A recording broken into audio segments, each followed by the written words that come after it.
बिस्मिल्लाहिर्रहमानिर्रहीम। अस्सलाम वालेकुम नादरीन, आप यूट्यूब चैनल देख रहे हैं। मैं इमरान खान हूँ। नादरीन, आज के वीलॉग का आगाज़ करते हैं कायद आज़म मोहम्मद अली जिन्नाह के एक कॉल से। कायद आज़म ने पाकिस्तान की फ़ौज से ये कहा था कि do not forget that armed forces are the servants of the people, you do not make national policy, it is we the civilians who decide the issues and it is your duty to carry out these tasks with which you are interested। M Ali Jinnah, Mohammad Ali Jinnah ने, कायद आज़म ने ये कहा था और ये बात कायद आज़म ने arm forces को कही थी कि ये मत भूलो कि फ़ौज अवाम के खादिम है, तुम लोग कौमी पॉलिसी नहीं बनाते, ये हम सिविलियंस हैं जो इश्यूज़ के मुताबिक पॉलिसियाँ बनाते हैं और ये तुम्हारी ड्यूटी है कि तुम उन पर अमल दरामद करो। हम इस सिलसिले में तुम पर भरोसा करते हैं, यानी जो तुम्हें काम दिया जाए उसको फिर तुम पूरा करो। लेकिन पाकिस्तान में बदकिस्मती से ऐसा हुआ नहीं। जो सोच कर कायद आज़म ने पाकिस्तान बनाया वैसा पाकिस्तान हमने देखा ही नहीं और हमने कभी इसके बारे में सोचा भी नहीं कि हमें कैसा पाकिस्तान बनाना चाहिए था। पाकिस्तान बनाने के पीछे मकसद क्या था? आप जब भी कोई चीज़ खरीदते हैं, बनाते हैं, किसी चीज़ के लिए ज़ोर लगाते हैं, कोशिश करते हैं, तो उसके पीछे कोई ना कोई मकसद तो होता है ना। तो पाकिस्तान बनाने के पीछे भी तो एक मकसद था। क्या बहैसियत कौम हमने कभी सोचा कि हमने पाकिस्तान क्यों बनाया, इसके पीछे हमारा मकसद क्या था? खैबर पख्तूनख्वा ने यह किया कि कोई 17.5 लाख पौधे लगा दिए यौम आज़ादी पे। ये एक अच्छी बात है, हमें भी ऐसा लगता था और अभी भी लगता है कि ये एक अच्छा काम है जो करना चाहिए। यौम आज़ादी पे नहीं, हर वक्त करना चाहिए, हर मौके पर यह करना चाहिए। हमें बहुत ज़्यादा दरख्त लगाना और उनकी हिफाजत करना है। लेकिन 14 अगस्त का दिन एक्चुअली किस लिए है? इस दिन हमने एक अलग मुल्क बनाया था, एक ख़ास मकसद के लिए। वो मकसद क्या था? वो अल्लामा इकबाल रहमतुल्लाह अलैह ने भी बताया, वो कायद आज़म मोहम्मद अली जिन्नाह ने भी बताया कि हम एक ऐसा मुल्क बनाएंगे जहां आज़ादी के साथ सांस ले सकेंगे। एक ऐसा मुल्क बनाएंगे जहां हमारे ऊपर गुलामी नहीं होगी। एक ऐसा मुल्क बनाएंगे जहां पे हम खुद मुख्तार होंगे। एक ऐसा मुल्क बनाएंगे जहां पे हमारी मर्जी चलेगी, हकीकी जमहूरियत होगी, लोग हकीकी तौर पे आज़ाद होंगे। लेकिन क्या हमने अपनी मंजिल की तरफ वो आगे बढ़ने का फैसला किया या हम कुछ आगे बढ़े भी हैं? नहीं, ऐसा नहीं हुआ। अब हर साल जब 14 अगस्त आती है तो हम बाजे बजाते हैं, मोटरसाइकिलों के साइलेंसर निकाल के उसमें शोर मचाते हैं, हम रैलियां निकालते हैं, बहुत ऊंची आवाज़ में डेक लगा के म्यूज़िक बजाते हैं, बहुत सारे लोग नाच गाना करते हैं। अब तो बड़ा वल्गर किस्म का नाच गाना भी होना शुरू हो गया है, यानी हम फायरिंग करते हैं, आतिशबाजी करते हैं, बहुत सारी ऐसी चीज़ें करते हैं जश्न आज़ादी पे। इसके लिए हम एक और दिन भी रख सकते हैं, यानी वैसे ही मेरे ख्याल में ये दिन इसके लिए है नहीं। 14 अगस्त एक संजीदा दिन है। इस दिन आपने ज़मीन का एक बड़ा टुकड़ा हासिल किया था, एक अलग मुल्क आपने हासिल किया था पाकिस्तान के नाम से। इस मुल्क को बनाने के पीछे बहुत सारे मकासद थे। हमने ये मुल्क किसी के कब्जे में नहीं देना था, ये पाकिस्तान की अवाम का मुल्क था, ये अवाम के कंट्रोल में रहना था। ये किसी एक टोले के, किसी एक जत्थे के या सरकारी मुलाजिमीन के कब्जे में नहीं जाना था। एक कंपनी की तरह इस मुल्क को नहीं चलाना था। इस मुल्क ने अवाम की उमंगों के मुताबिक चलना था। क्या वो सारा कुछ हो रहा है? क्या इस मुल्क में गुर्बत, बेरोजगारी, महंगाई ये ख़त्म हो गई है? क्या इस मुल्क के अंदर नाइंसाफ़ी ख़त्म हो गई है? इंसानी हकूक़ की पामालियाँ बंद हो गई हैं? क्या इस मुल्क के अंदर दहशतगर्दी ख़त्म हो गई है? हज़ारों मसाइल है पाकिस्तान के अंदर, लेकिन जब भी कभी यौम आज़ादी आता है तो हम शोर मचाते हैं सिर्फ। और यह सिलसिला शुरू किया था ज़िया उल हक ने। याद रखिएगा, ज़िया उल हक के दौर से पहले कभी भी इस तरह बाजे गाजे नहीं बजते थे। ज़िया उल हक के दौर से पहले इस तरह का शोर शराबा नहीं होता था 14 अगस्त पे। ज़िया उल हक ने ये शोर शराबा शुरू करवाया और इसकी सरकारी सरपरस्ती की। उसकी वजह यह थी कि वो नहीं चाहता था कि लोग संजीदगी से गौर करें कि पाकिस्तान कहाँ पहुँच गया या पाकिस्तान बनाने के जो मकासद हैं उनके ऊपर कोई बात भी करे। आज भी मिलिट्री एस्टेब्लिशमेंट या उनके हवारी जो हैं वो यही चाहते हैं कि शोर शराबा चलता रहे, रोला पड़ा रहे और कोई आदमी गौर ही ना करे कि पाकिस्तान बनाने का मकसद क्या था। जो असल वजह थी उसके ऊपर कोई बंदा सोचे ही ना कि हमारे बुजुर्गों ने इतनी सारी कुर्बानियां किस लिए दी, वो मकसद पूरा हुआ या नहीं हुआ। इसके ऊपर कोई सोचेगा भी नहीं, क्योंकि हम इतना शोर बजाएंगे, इतने बाजे बजाएंगे, इतने मोटरसाइकिलों के साइलेंसर निकालेंगे, इतना म्यूजिक चलाएंगे और इतनी आतिशबाजी और फायरिंग करेंगे कि किसी को समझ ही नहीं आएगी कि असल मकसद क्या था और आज के दिन में हमें क्या बात सोचनी है। ये बाजे के लिए ना एक अलग दिन रखना चाहिए। एक ऐसा दिन मुंतखब किया जाए जब सारी कौम को इजाज़त हो, बाजे बजाएं, रैलियां निकालें, शोर मचाएं, एक रोला डे पाकिस्तान में रख लेंगे। जितना आपने एंजॉय करना है आप करें, लेकिन ये दिन खास दिन है। इस दिन कम से कम गौर करें कि आपके साथ हुआ क्या। कितना बड़ा मजाक आपके साथ किया गया कि जिन जिन मकासद के लिए आपने मुल्क बनाया था उन तमाम मकासद को पसे पुश्त डाल दिया गया और हम अपने मकसद से बहुत दूर निकल आए। ये तो नाज़रीन कायद-ए-आज़म का एक स्टेटमेंट था जिससे मैंने अपने वीलॉग का आगाज़ किया। आज मैं आपको एक बयान बताता हूं, ये बयान आप गौर से सुनिए। ये सरदार अमान खान ने स्टेटमेंट दिया आज़ाद कश्मीर में खड़े होकर। सामने ख़वातीन भी हैं, बच्चे भी हैं, तलबा भी हैं, बहुत बड़ी तादाद में लोग हैं। पाकिस्तान की मिलिट्री एस्टेब्लिशमेंट ने आज़ाद कश्मीर को इस्तेमाल किया बड़े लंबे अरसे तक। मकबूजा कश्मीर के नाम के ऊपर बहुत सारा फंड इकट्ठा किया, बहुत सारा पैसा इकट्ठा किया, बहुत बड़ी फौज तैयार की, लेकिन मकबूजा कश्मीर का 1 इंच भी आज तक फतह करके नहीं दिया। और ये अब आहिस्ता आहिस्ता कश्मीरी बोलना शुरू हो गए, वो बातें खोलना शुरू हो गए हैं जो बातें कभी नहीं खुलनी चाहिए थी। पाकिस्तान की मिलिट्री एस्टेब्लिशमेंट ने जो कुछ भी किया वो अब सामने आ रहा है। और देखें, हमारा मकसद कुछ और था, हम निकल किसी और तरफ गए। कश्मीर जो हमारी शारक था, आज हमने उसको पीस के रख दिया। सरदार अमान खान ने क्या कहा, ये जरा आप अपने कानों से सुने कि उन्होंने कश्मीर में खड़े होकर क्या कहा ज्वाइंट अवामी एक्शन कमेटी के धरने में। दहशतगर्दी में इंसानी हकूक की तंजीमों समेत, मैं आलमी तंजीमों समेत, मैं यूनाइटेड नेशन समेत, तमाम इंटरनेशनल मीडिया समेत, BBC समेत, अल जजीरा समेत जितने भी मीडिया उसी और जो दुनिया में हमें सुनता है उन सब को मैं ये बात आप सबको गवाह रख के कहता हूं कि बंदूक कश्मीरियों के हाथ में ISI ने दी, बंदूक कश्मीरियों के हाथ में पाकिस्तान की फौज ने दी। बंदूक जो है वो बंदूक का रास्ता हमें दिखाया आपने, वो बंदूक आपके जरिए सत्ते में आई और आपने उस बंदूक के जरिए 1.5 लाख लोग शहीद करवाए। और आज आपका मसला जम्मू कश्मीर से कोई ताल्लुक नहीं है। साथ वो ये भी कह रहे हैं कि हमें दहशतगर्द कहा जा रहा है, हमारे साथ मुआहदे किए जाते हैं, वो तोड़ दिए जाते हैं। ये चीज़ें बहुत ख़तरनाक है। मैं पहले ही कह रहा था कि कश्मीर के मामलात में ये बहुत हसास मामला है। हर कश्मीरी के हाथ में बंदूक पकड़ाई गई है, लोगों ने बहुत तरबियत हासिल की है, लोग जंग लड़ते रहे हैं, मुजाहिद डिक्लेयर किया गया है। मकबूजा कश्मीर की आज़ादी के लिए बहुत जंग लड़ी उन्होंने, कारगिल का एक बहुत बड़ा एडवेंचर है। ये सारी चीज़ें खुलना शुरू हो जाएंगी। जो हिंदुस्तान का बयानिया है वो आपके बयानिए के ऊपर हावी हो जाएगा। लेकिन पाकिस्तान के जर्नैलों को अब किसी बात की फिक्र नहीं है। उसकी वजह यह है कि डोनाल्ड ट्रंप जो है उसने अपना जूता जो है वो पाकिस्तान की जो मौजूदा सरकार है उसके सर के ऊपर रखा हुआ है और ये उसकी छाँव में बड़े खुश हैं कि डोनाल्ड ट्रंप का जो जूता है वो इनके सर पे हमेशा रहेगा और वो जूते का आशीर्वाद लेके ये इंजॉय कर रहे हैं। इनको इस बात का आइडिया नहीं है कि अमेरिका अपना काम निकालता है, उसके बाद वो जो जूता उसने आपके सर पे रखा होता है उसी जूते से मारता है। और ये उसने अपने बहुत सारे वफादारों के साथ किया। तो आपके साथ क्यों मुख्तलिफ होगा? सबके साथ वही कुछ हुआ जो आपके साथ होगा। तो नादरीन, एक और चीज़ मैं आपको बता दूं, देखिए तवज्जो किस तरफ है पाकिस्तान की मिलिट्री एस्टेब्लिशमेंट की। तवज्जो ये इस तरफ नहीं है कि कश्मीर को आज़ाद करवाना है, पाकिस्तान का पानी छुड़वाना है, नहीं। तवज्जो है कि PTI को कैसे तोड़ना है। अब ये तहरीक इंसाफ के अंदर एक फाउंडर्स ग्रुप बनाने का ऐलान कर दिया गया, खबरें भी चलवा दी गई। फाउंडर्स ग्रुप बना रहे हैं जनाब कि गैर नजरियाती जो तसल्लुत कायम हो गया है गैर नजरियाती लोगों का, उसको ख़त्म करने के लिए हम जिद्दोजहद करेंगे। फिर आते ही जो है तहरीक इंसाफ फाउंडर्स ग्रुप ने 9 मई की मजम्मत भी कर दी और ये भी कह दिया कि शोहदा हमारा फ़ख्र है, वो तो पूरे पाकिस्तान का फ़ख्र है। लेकिन अब वो ये कहते हैं कि हम फाउंडर्स ग्रुप हैं, यानी हम वो लोग हैं जिन्होंने तहरीक इंसाफ की बुनियाद रखी थी। तो मैं ज़रा क्लैरिटी के लिए आपको बता दूं कि जब तहरीक इंसाफ की बुनियाद रखी गई तो बुनियादी तौर पे शुरू में कौन कौन से बंदे थे? नंबर 1 इमरान खान, नंबर 2 नईमुल हक, नंबर 3 एहसन रशीद मरहूम, नंबर 4 हफीज़ खान, नंबर 5 मवाहिद हुसैन शाह, और नंबर 6 नौशेरवान बरकी और नंबर 7 महमूद ऐवान। ये 7 लोग थे जिन्होंने 1996 में पाकिस्तान तहरीक इंसाफ की बुनियाद रखी। फिर आने वाले सालों में बहुत सारे लोग शामिल होते चले गए, कई लोग छोड़ गए, कई लोग पाकिस्तान तहरीक इंसाफ के साथ रहे। और ये बात डॉक्टर शीरी मज़ारी ने कैटेगोरिकली अपने एक स्टेटमेंट के अंदर लिख कर रख छोड़ी कि ये वो 7 लोग हैं जिन्होंने पाकिस्तान तहरीक इंसाफ की बुनियाद रखी थी और ये इमरान खान साहब ने इंफॉर्मेशन दी थी। नाज़रीन, 4 वफाकी वज़रा को निशाने इम्तियाज देने का फैसला किया गया है और ताहिर अशरफी को, तो ताहिर अशरफी का तो बनता है ना। ताहिर अशरफी ने जितनी खिदमात सर अंजाम दे दी हैं, जितनी मौलाना ताहिर अशरफी ने गालियाँ खा ली पाकिस्तानियों से, चलो एक आधा निशाने इम्तियाज या कोई ना कोई तमगा तो दे देना चाहिए बेचारे को। लेकिन आप बाकी लोगों को किस चक्कर में तमगा दे रहे हैं? ताहिर अशरफी का तो चलो बनता है ना कि बहुत बेचारे ने कुर्बानी दी है, बहुत ज़्यादा।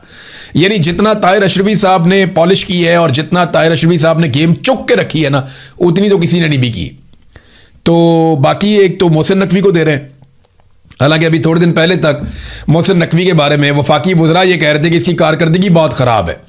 इसके बारे में बता रहे थे कि वजारत दाखिला में इसने बहुत गंद मारा हुआ और मोहसिन नकवी ने कोई कारकर्दगी नहीं दिखाई, किसी एक नुक्ते के ऊपर भी ये अमल दरामद नहीं करवा पाया, ये वज़ीर दिफा कह रहा था। लेकिन फिर भी मोहसिन नकवी को निशान इम्तियाज़ मिल रहा है, क्रिकेट का बेड़ा गर्क कर दिया, निशान इम्तियाज़ मिल रहा है। वज़ीर दाखिला पूरे पाकिस्तान के अंदर आग लगी हुई है, तूलो अर्ज के अंदर एक SHO की मारते दहशतगर्द। आज बलूचिस्तान में कर्फ्यू लगा हुआ है कई इलाकों में, लेकिन ये वज़ीर दाखिला और इसको निशान इम्तियाज़ देने का फैसला किया जा रहा है। बात सिर्फ वही है, जो फील्ड मार्शल की खिदमत करेगा उसको निशान इम्तियाज़ भी मिलेगा और सारा कुछ मिलेगा। हो सकता है उसको उठा के कल को निशान हैदर भी दे दें। तो इसहाक डार जिसका किया कराया कौम आज तक भुगत रही है। इसहाक डार जिसने गलत अदाद शुमार दिए, पाकिस्तान को जुर्माना भी करवा दिया। इसहाक डार जिसने मईशत को मुकम्मल तौर पे तबाह कर दिया था।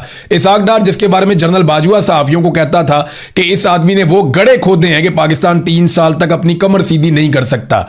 आज उस इसहाक डार को जिसने पाकिस्तान की मईशत की तबाही में सबसे बड़ा किरदार अदा किया, उसे अब दिया जा रहा है निशान इम्तियाज़। मोहम्मद औरंगज़ेब वज़ीर ख़जाना है, लेकिन इसका काम क्या है? इसका काम यह है कि पाकिस्तान की मईशत को बेहतर करना। मईशत का सत्यानाश कर दिया, बेड़ा गर्क कर दिया, कोई सरमायाकारी पाकिस्तान में नहीं आई, गुर्बत बढ़ गई, बेरोजगारी बढ़ गई, महंगाई बढ़ गई, हर चीज में सब कुछ खराब करने वाले आदमी को, मोहम्मद औरंगजेब को, इसको भी निशान इम्तियाज। चौथा अहद चीमा है। शहबाज शरीफ कहते रहे जलसों में मेरा छोटा भाई है, ये करप्शन में गिरफ्तार भी हो चुका माजी में, लेकिन हो सकता है कि उस वक्त ISI ने इसको उठा के अहद चीमा को अंदर डाल दिया हो। इसने वैसी करप्शन ना की हो जैसी ISI ने इस पर डाल दूंगा। जब भी कभी किसी पॉलिटिकल पार्टी से लड़ाई हो जाती है ना ISI की, तो वो उनके बंदे उठा उठा के जेलों में डालना शुरू कर देते हैं। तो शहबाज शरीफ ने पब्लिकली कहा हुआ था कि अहद चीमा मेरा छोटा भाई है, तो उस दौर में इसकी जेल बनती थी और इस दौर में इसका तमगा बनता है। तो इसको भी जनाब एक तमगा इम्तियाज जो है निशान इम्तियाज से नवाजा जाएगा। और बहुत सारे लोग हैं साफियों को मिल रहे हैं, इसमें साले जाफर एक बहुत बड़ा नाम है। साले जाफर की बहुत सारी खबरें बड़ी मशहूर हुई, बड़ी कमाल। ये मिलिट्री एस्टेब्लिशमेंट का जिसके साथ ताल्लुक ठीक हो वहां ये गेम चुक के रखते हैं। साले जाफर की ये खूबी है। जब नवाज शरीफ वगैरह बेचारे पकड़े गए थे ना, तो उनके कमरों से जिनसी अद्वियात और गंदी फिल्में और पता नहीं क्या कुछ साले जाफर ने निकाल लिया और उसकी एक खबर भी बना के चला दी। जंग अखबार के अंदर आज तक छपी हुई है, सामने मेरे पड़ी हुई है, ये देखें, ये खबर है। नवाज शरीफ अटक जेल मुंतकिल, प्राइम मिनिस्टर हाउस से वीडियो फिल्में और जिनसी अशिया बरामद हो गई हैं और जनाब अटक किले में मुंतकिल कर दिया गया, जहां उनसे बाद मामलात के बारे में पूछताछ किए जाने का इम्कान है।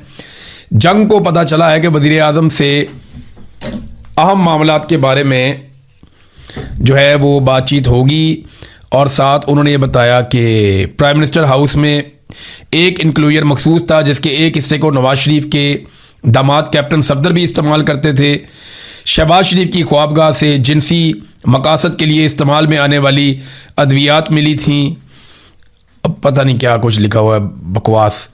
लेकिन यहाँ ये बंदा जो है ना, इसने ये खबर भी दी हुई थी एक और, इसी ने साले जाफर ने खबर दी जी कि नून लीग ने 7 ट्रक भर के जो असला है वो फौज के खिलाफ लड़ने के लिए लोगों को प्रोवाइड किया, अपने कारकुनों को 7 ट्रक भर के असला प्रोवाइड किया नून लीग ने अपने कारकुनों को, और उनकी ट्रेनिंग करवाई कबायली इलाकों से और वो फौज को मारेंगे। ये खबर भी साले जाफर ने दी हुई थी।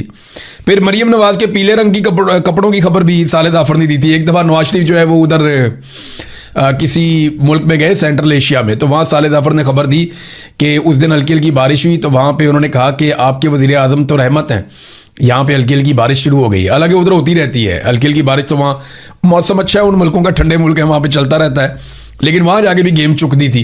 तो जब भी कभी मिलिट्री एस्टेब्लिशमेंट किसी की भी साथ होती है ना, ये उसके साथ मिल जाते हैं। तो साले जाफर का बनता है जनाब, उनको भी अब दिया जा रहा है निशान इम्तियाज़। और भी बहुत सारे सहाफ़ियाँ ऐसे ही मिलते जुलते ही हैं, इसी तरह के करैक्टरों को नवाजा। इन निशानों को भी बेड़ा गर्क कर दिया। कल को किसी इज्जतदार आदमी को कहेंगे ना आप ये निशान इम्तियाज़ ले लें, वो हाथ जोड़ के कहेगा यार बड़ी मेहरबानी है आपकी, जिनको आपने बांट दिया हुआ ना काफ़ी है। यानी इस दौर में जितनी बेतौकीरी की गई है कौमी अवार्ड्स की, एक इनका रुतबा होता था कि भाई ये निशान इम्तियाज़ है, ये जनाब इसको फलाना अवार्ड मिला हुआ है, इसको तमगा उसने कारकर्दगी मिला हुआ है। वो बड़ा लोग फ़ख्र करते थे, अपने दरवाजे के ऊपर नेम प्लेट के ऊपर लगा कर रखते थे, और हम उन लोगों को बड़े फख्र से देखते थे। उनको हम हैरान होकर देखते थे कि यार देखो उन्होंने कितनी खिदमत सर अंजाम दी है। किसी इलाके में अगर कोई एक आदमी होता था इस तरह का, तो उसको बड़ा ऑनर मिलता था पूरे इलाके के अंदर, कि इन अवार्ड्स की बड़ी वक़्त होती थी। अब इनकी बेतौकीरी हो गई है। अब तो ये पता नहीं किसी को भी देंगे, शायद मुस्तकबिल में कोई लोग इनकार ही कर दें कि भाई हम तो ये नहीं लेते, आपने इनको इतना बेतौकीर कर दिया है। और बेतौकीर तो हर चीज़ को किया है, सबसे ज़्यादा तो आवाम को ही बेतौकीर कर दिया। मिसाल के तौर पे आप देखेंगे, ये कैसर अहमद शेख साहब हैं, नून लीग के MNA, इन्होंने 5 लीटर पेट्रोल जो है वो मुफ्त देने का फैसला किया। ये कोई 1500-1600 रुपये का बनता है पेट्रोल। ये 5 लीटर पेट्रोल इन्होंने कहा मैं मुफ्त में दूंगा जश्न आज़ादी के दिन। हज़ारों लोग लाइनों में लगे हुए थे, लोग रात के वक्त आके कतारों में खड़े हो गए थे। सुबह जब मुफ्त में पेट्रोल मिलेगा तो हम पेट्रोल लेकर जाएंगे। ये कौम की हालत कर दी इन्होंने 5 लीटर पेट्रोल के लिए। यहाँ पे आप बरतानिया में ऐलान करें ना कि 5 लीटर के आप करें 20 लीटर पेट्रोल मिल रहा है आपको, सुबह 4 बंदे मुश्किल से मिलेंगे जो लाइन में लगे हुए होंगे। यानी इधर वो नहीं, पाकिस्तान के अंदर इन्होंने कौम की इतनी बेतौकीरी की है, इतनी गुर्बत फैला दी, इतना बेड़ा गर्क किया कौम का, और हालात क्या कर दिए। ये इधर आप देखें ना, पाकिस्तान के ऊपर टोटल कर्जा कितना है। ये शहबाज राणा साहब का क्रेडिट है, क्योंकि ये डाटा उन्होंने निकाला, सरकारी डाटा है, कोई भी निकाल सकता है, लेकिन उन्होंने क्योंकि ये खबर दी थी। टोटल जो पाकिस्तान के ऊपर कर्जा चढ़ गया पाकिस्तान की सरकार के ऊपर, वो 100 ट्रिलियन का कर्जा है, जो पहली दफा तारीख में हुआ। 100 ट्रिलियन का कर्जा पाकिस्तान के ऊपर चढ़ गया। आप अंदाजा करें 100 ट्रिलियन का। आपको पता है पाकिस्तान की फौज का बजट कितना है? 3 ट्रिलियन। यानी फौज का 33 साल का जो बजट है ना, 33 साल तक फौज जितना पैसा खर्च करती है उतना पाकिस्तान पे कर्जा चढ़ गया। 3 ट्रिलियन का पाकिस्तान की फौज का बजट है, और सबसे बड़ा बजट पाकिस्तान में फौज का ही है। फौज ही एक ऐसा इदारा है जिसका बजट सबसे बड़ा है पाकिस्तान में, बाकी सारे इदारों का बजट पाकिस्तान की फौज से कम है। तो 3 ट्रिलियन का बजट पाकिस्तान की फौज का है, और आप अंदाजा करें कि पाकिस्तान के ऊपर जो इस वक्त कर्जा चढ़ गया है वो 100 ट्रिलियन का है, और इसके ऊपर जो सूद हमने अदा करना है सालाना, वो 12 ट्रिलियन का सूद है। 12 ट्रिलियन का सूद, 12 ट्रिलियन। यानी जितना आपकी फौज का बजट है एक साल का, उससे 4 गुना आपका हर साल जाता है सूद के अंदर, जो आपको देना है। तो ये पाकिस्तान के कर्जों की इन्होंने हालत कर दी है कि 12 ट्रिलियन आपको सिर्फ हर साल सूद की मद में अदा करने पड़ते हैं। नादरीन, ये आसिफ अली जरदारी ने एक बड़ी अजीब और गरीब बात की है, मैं आपके साथ शेयर करता हूं। उन्होंने कहा जी मेरे वालिद जो हैं वो जंग लड़ने गए थे कश्मीर में, और कश्मीर के जहाद में उन्होंने हिस्सा लिया, और अल्लाह के फजल से ड्यूरेंट लाइन हासिल हो गई। ये मुझे साइंस ही नहीं समझ आई। आसिफ अली जरदारी कहते हैं जी मेरे अब्बा जंग लड़ने गए थे, कश्मीर के जहाद में हिस्सा लेने गए थे। हालांकि तारीख की किताबों में कहीं ये मिलता नहीं है, इससे पहले इन्होंने कभी बताया भी नहीं है। ये अब हम पे इंकशाफ हो रहा है कि इनके वालिद साहब जहाद भी करने गए थे, और कोई कश्मीर के जहाद के अंदर हिस्सा भी लिया था, पता नहीं कैसे लिया था। लेकिन वो कहते हैं, अब तो चले मान लेते हैं, लेकिन वो कहते हैं मेरे अब्बा हुजूर लड़ रहे थे कश्मीर के जहाद में, और हमें मिल गई थी ड्यूरेंट लाइन। उसके नतीजे में अल्लाह के फजल से, ड्यूरेंट लाइन वो लाइन है जो अफगानिस्तान और पाकिस्तान के बॉर्डर के साथ साथ है। ये पाकिस्तान की मगरबी सरहद है। पाकिस्तान की जो मशरकी सरहद है वो तो इंडिया के साथ है, और वहां पे ड्यूरेंट लाइन नहीं है, वहां पे लाइन ऑफ कंट्रोल है, वहां पे वर्किंग बाउंड्री है, और वहां पे इंटरनेशनल बॉर्डर है। ये 3 चीजें सदर पाकिस्तान को इस बात का नहीं पता, आपने उठा के सदर बना दिया उसको जाली फार्म 47 के ऊपर। 3 किस्म की बाउंड्रीज आपकी इंडिया के साथ लगती हैं, वर्किंग बाउंड्री, इंटरनेशनल बॉर्डर, और एक आपका लगता है जो लाइन ऑफ कंट्रोल। और जो ड्यूरेंट लाइन है आपकी, वो पाकिस्तान और अफगानिस्तान के बीच में है, जो पाकिस्तान की सबसे लंबी सरहद है। तो आसिफ अली जरदारी साहब के वालिद लड़ते रहे उधर मशरकी सरहदों पे, और ड्यूरेंट लाइन बन गई मगरबी सरहदों पे, और उन्होंने बड़ी खूबसूरती से अंग्रेजी में तकरीर करते हुए दोनों को जोड़ दिया। मैं तो हैरान होता हूं, और सुनने वाले उसके बाद तालियां बजा रहे थे, फील्ड मार्शल की मौजूदगी में सारे ही वहां पे तालियां बजा रहे थे। एक दूसरे, इसको कहते हैं अंजुमन सताइश बाहमी, कि तू मेरी तारीफें कर, मैं तेरी तारीफें करता हूं। एक दूसरे की इन्होंने फुल गेम उठाई हुई है। नादरीन, सुप्रीम कोर्ट से रिटायर होने वाली जो जज साहबा मुसर्रत हलाली साहबा, अवामी रिएक्शन उनसे बर्दाश्त ही नहीं हुआ। अभी तो पार्टी शुरू हुई है, अभी तो लोगों ने रिएक्शन दिया ही नहीं। उन्होंने कहा जी मेरे बारे में लोगों ने काफ़ी तज़हीक आमेज़ गुफ्तगू की है, अब वो अपने किरदार की खुद ही तारीफ़ें करना शुरू होगी। मेरा किरदार उस कोर्ट में देखें, मेरा किरदार वहाँ पे देखें, जजों के फैसले बोलते हैं। अगर आपने अच्छे फैसले किए होते, अपने फैसलों में इंसाफ किया होता, और एस्टेब्लिशमेंट के दबाव से बाहर फैसले किए होते, तो आपको अपनी सफाइयाँ ना देनी पड़ती। पाकिस्तानी आपका इकबाल बुलंद करते, पाकिस्तानी आपकी खुद तारीफ करते, लेकिन आपके फैसले जो है वो अब आपका पीछा नहीं छोड़ेंगे और ना पाकिस्तानी आपका पीछा छोड़ेंगे। यानी आप जब बैठे होते हैं ना कुर्सी के ऊपर, गद्दी के ऊपर, तो आपको बाहर दिखाई नहीं देता, आपको लगता है मसला ही कोई नहीं है, आपकी गेम चुक के रखी होती है अगलों ने। लेकिन जब आप कुर्सी से नीचे उतरते हैं, जब लोगों की ज़ुबानें खुलती हैं, जब लोग आपको बताते हैं कि आपने क्या किया उनके साथ, तो फिर आप पछता रहे होते हैं, लेकिन आपके पास रास्ता कोई नहीं होता। तो यही हुआ मुसरत हलाली साहबा के साथ। इन्होंने बड़ी ज्यादती की पाकिस्तान के साथ, बड़ा जुल्म किया इन्होंने पाकिस्तान के साथ। ऐसे घटिया फैसले इन्होंने दिए और दबाव के अंदर फैसले दिए, ऐसी नाइंसाफियां इन्होंने की हैं कि ये लोग तारीख में निशाने इबरत बनेंगे, तारीख के कूड़ेदान में जाएंगे। और ये खातून है, इसलिए इनका बहुत लिहाज किया जा रहा है। लेकिन याद रखें, वो तमाम जज साहबान जिन्होंने पाकिस्तान के साथ जुल्म और ज्यादती की है और इस जबर का हिस्सा बने हैं, बचेंगे वो भी नहीं।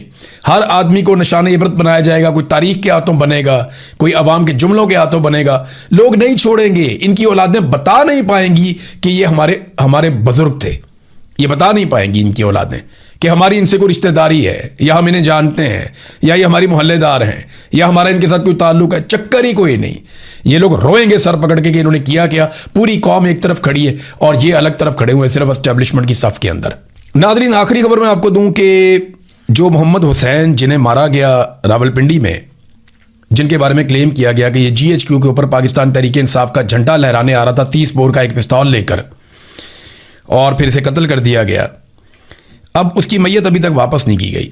3 दिन गुजर गए, चौथा दिन शुरू हो गया, उसकी मैयत वापस नहीं दे रहे। बहुत ज़्यादा कोशिश की है उसकी फैमिली ने, वहाँ के लोगों ने, हत्ता कि सूबाई हुकूमत ने भी, लेकिन उसकी जो डेड बॉडी है वो अभी तक वापस नहीं मिली और ना ही इस केस से जुड़े हुए सबूत अभी तक मंजर आम पे लाए गए हैं।